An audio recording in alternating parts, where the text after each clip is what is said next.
Alright guys, let's talk about The Love Witch, which came out in 2016, directed by Anna Biller, and I just watched it for the first time on Joe Bob's Valentine's Day special, Joe Bob Put a Spell on You, and I was really interested to see this movie because that poster art, and it's going to be the thumbnail of this review, that poster art of her just there, the main girl, Samantha Robinson, who plays Elaine, this is just such a striking visual image. And of course she's beautiful as well, but like looking at both of those things combined, it makes for an excellent poster. I really, really love the idea of that. Like that to me like works very well. It's just a very simplistic poster, and it's her with her hands up and then her hands are all bloody. And I like how it looks very wholesome, but then you look down at her hands and they're bloody. I think that's a really, really cool poster. And I think it really feels like it's a poster out of something out of the 60s or 70s, and I really like and appreciate that.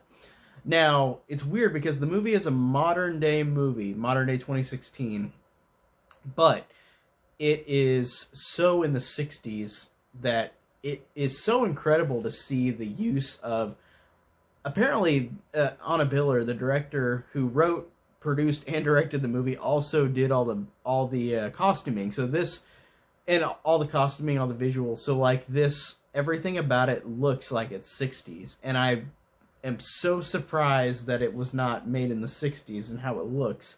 And it's funny because after I watched the movie, I saw that they said on like that this is a current day movie, but it has cell phones.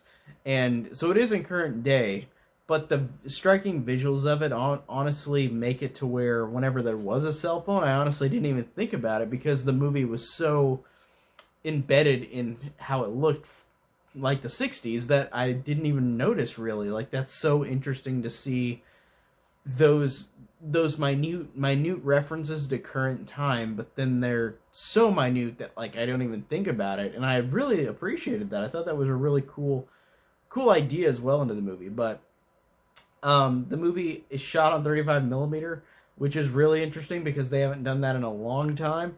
And I really didn't know what that meant until I watched the Joe Bob episode because he was talking about 35 millimeter. But I could tell there was a visual difference in it, just how it felt. Like it felt like there was something different about it. And everything about the movie, like visually, all the shots are incredible. Like they look 60s, but they look so incredibly memorable and incredibly visual, where like you just remember them immediately. Like for example, the first guy that in the movie that you see her take home, she puts hallucinogenic stuff in his drink and that he drinks from her, and like all these like little fragments of lights and images are all around this character whenever he's looking at her. And it's so visually beautiful, and I love how beautiful the movie is. It genuinely is just such an incredibly looking movie. And I haven't even got to the plot yet. I should have mentioned the plot first, but the plot is hard to describe without spoiling it, and I won't spoil it.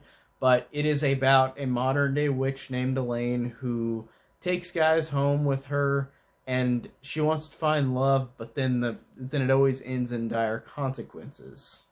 That's pretty much all I could say. I don't think I could say much else in terms of the plot. But the plot's really good. That's all I'll say. It's great, and I don't want to spoil it for anybody. And of course, this came out in 2016. I'm again late to the game like usual, but looking at the story alone, like I thought it was great. I really love the story. Again, visually it's great. I like the idea that the movie is not cut and paste, like in terms of characters, if that makes sense. Like this movie tries to be very much a difference in characters and how they're interpreted. And that's hard to explain without spoiling it, but the main character is not just like a heartless person. Like this person seems like it. She's a very cold and distant character. But as the movie goes along and as things progress and happen with this character and the guys that she meets, it's weird. It's like you don't expect where it goes with her progression and just what she does. And it's very fascinating. I really, really thought it was a great character piece for just being a strange and out there movie with characters. And all the guy characters, too, are not very much the typical guy characters you see. I mean, they are at first, but looking at it in different ways, like, you'll understand, like, it seems a little different than I expected. And the movie is just outrageous in that way, like, and not outrageous in a bad way. Like, I'm not saying that in any way, shape, or form. Like, I still think that this movie is fantastic, but just looking at that, it's just such an interesting idea of how these characters are interpreted, because they're not basic characters, but they feel like it, if that makes sense. Like, they're at first pretty cut and dry characters, but as the movie goes along, these characters really you do explore them more in a way where you didn't expect them to go. Like, all the characters, like the girls, the guys, everybody, and I think it's really cool.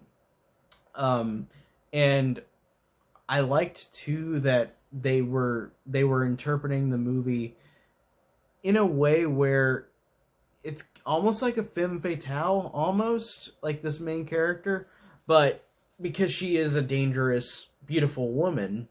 And I liked how they worked with that angle, but they made it its own thing. And it's so weird because, again, watching the Joe Bob special with the interstitials with Joe Bob, it's funny to see he referenced a lot of stuff that I was like, oh shit, I just didn't think about that. Like, for example, when it opens up, the movie opens up, it's a beautiful blonde driving along in a great vehicle, like 60s Alfred Hitchcock, like Vertigo. And I thought that was just a funny similarity, and I liked how this movie, it's weird because the movie feels so fresh to me, but I know if I watched a lot more 60s horror, I probably would have noticed things that are very similar to this, but I don't think that would make the movie bad or make the movie kind of copying stuff, because it is homaging to stuff.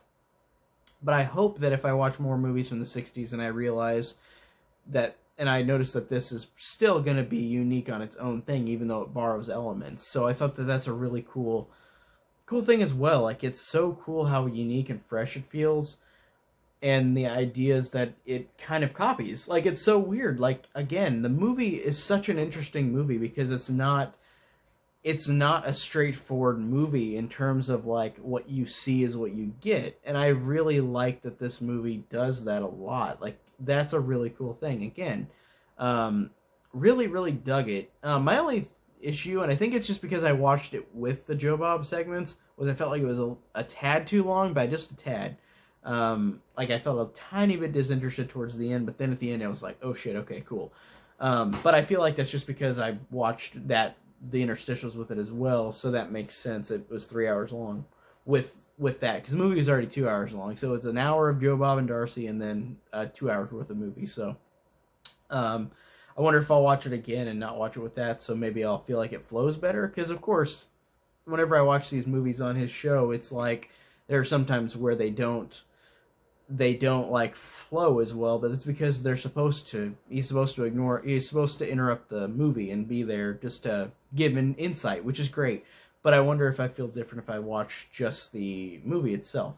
But regardless, I still think, besides it being a tad bit long, like just a tad, I still thought this was fantastic, and I really loved this one a lot. I really want to see the other movie that she made. I'm forgetting what the name was, but it was about the sex revolution in the 60s. And it sounds pretty interesting, so I'm interested to see what that would entail, that movie. So that's it for this review. I'm going too much. I'm saying, like, I'm trying to find stuff to say now, but I'm trying too hard, so I think I better just quit with this review. So that's it on The Love Witch, and I'll see you guys in the next video.